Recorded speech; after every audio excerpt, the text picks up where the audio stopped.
президенту Киргизской республики Садыру Нургажоевичу Жапарову. Садыр Нургажоевич, какие шаги в области развития евразийских институтов необходимо предпринять?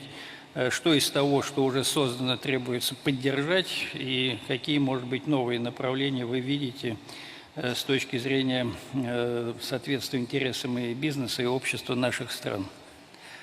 Пожалуйста, так сказать, к трибуне прошу вас, Садыр Нургажоевич.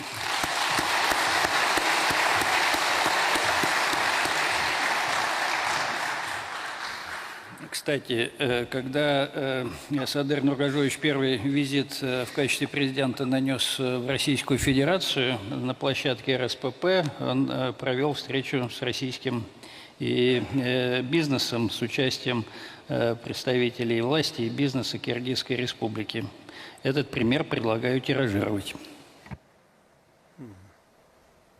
Спасибо, Александр Николаевич. Прежде чем отвечать на ваш вопрос, хочу сердечно поприветствовать всех участников Евразийского экономического форума и поблагодарить Владимира Владимировича за высокий уровень организации данного мероприятия. Несмотря на то, что данный форум проходит только во второй раз, форум доказал свою востребованность и значимость для обсуждения важных и актуальных вопросов евразийской экономической интеграции. Переходя к первой части вашего вопроса относительно шагов в области развития евразийских институтов, хочу отметить, что неизменным приоритетом Кыргызстана в Союзе является усиление роли Евразийской экономической комиссии и Суда ЕАЭС в части устранения барьеров на внутреннем рынке нашего объединения. Эти институты должны стать действенными наднациональными органами, способными оперативно решать спорные ситуации в передвижении товаров.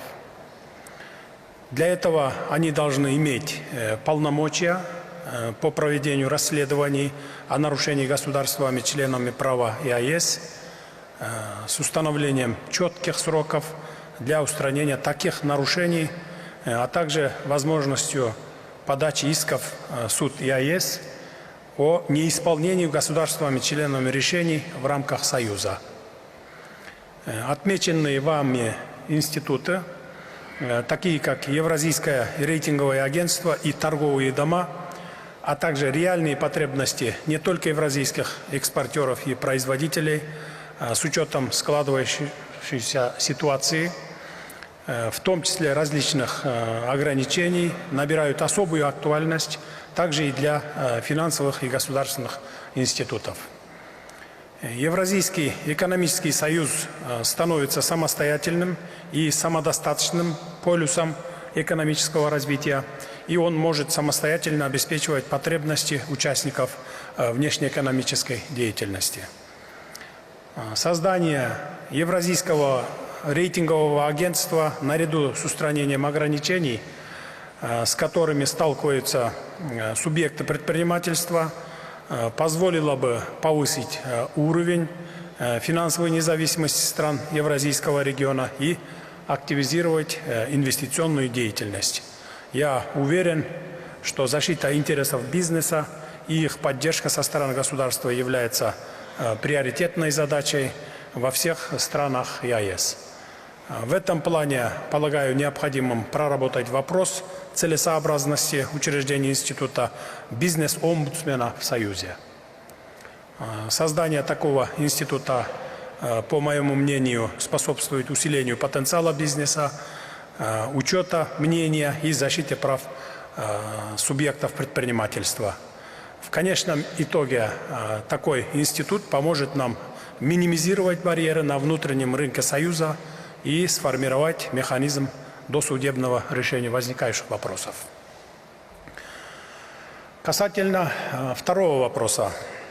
По поддержке бизнеса и общества подчеркиваю, что основными целями Евразийского экономического союза являются создание условий для стабильного развития экономик государств-членов в интересах повышения жизненного уровня их населения, а также всесторонняя модернизация, кооперация и повышение конкурентоспособности национальных экономик. В нашем объединении человек находится в фокусе нашего внимания, то есть каждый человек, каждый гражданин должен чувствовать себя на территории любого государства-члена, как у себя дома. А для этого надо обеспечить свободу их передвижения, обеспечить равные права на трудоустройство, на получение образования, повышение квалификации, здравоохранения и спорт. В этой связи мы видим важной задачей реализацию общесоюзных проектов и программ в этих и других различных областях. В части поддержки бизнеса мы все на национальном уровне применяем различные виды и механизмы поддержки. При этом в силу своих институциональных и финансовых возможностей развитие подобного рода институтов в каждой стране находится на разной стадии формирования и развития, а также сильно различается по объемам и уровню представляемой поддержки. Поэтому в Союзе разрабатываются различные механизмы финансовой и нефинансовой поддержки бизнеса, в том числе производителей и экспортеров. Завтра на заседании Высшего Евразийского экономического совета мы рассмотрим вопрос оказания финансового содействия совместным кооперационным проектам в отраслях промышленности с конкретным источником финансирования. Это позволит увеличить объем совместного производства, стимулировать рост инвестиций и создать дополнительные рабочие места. Уверен, что мы должны и далее расширять создаваемый механизм за счет стабильных источников финансирования, включая поступление ввозных таможенных пошлин. Данный инструмент может быть использован для поддержки в реализации проектов и в других сферах экономики. К примеру, в развитии транспортной и логистической инфраструктуры, внедрении новых технологий и инноваций, а также в сфере энергетики.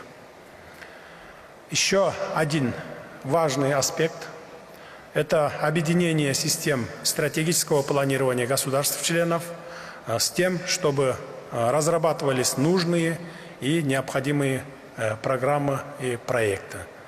В связи с чем, по моему мнению, нам необходимо создать наднациональный институт развития ЕАЭС, выполняющий функции по подготовке, аналитическому сопровождению и финансированию интеграционных проектов на примере Агентства стратегических инициатив Российской Федерации.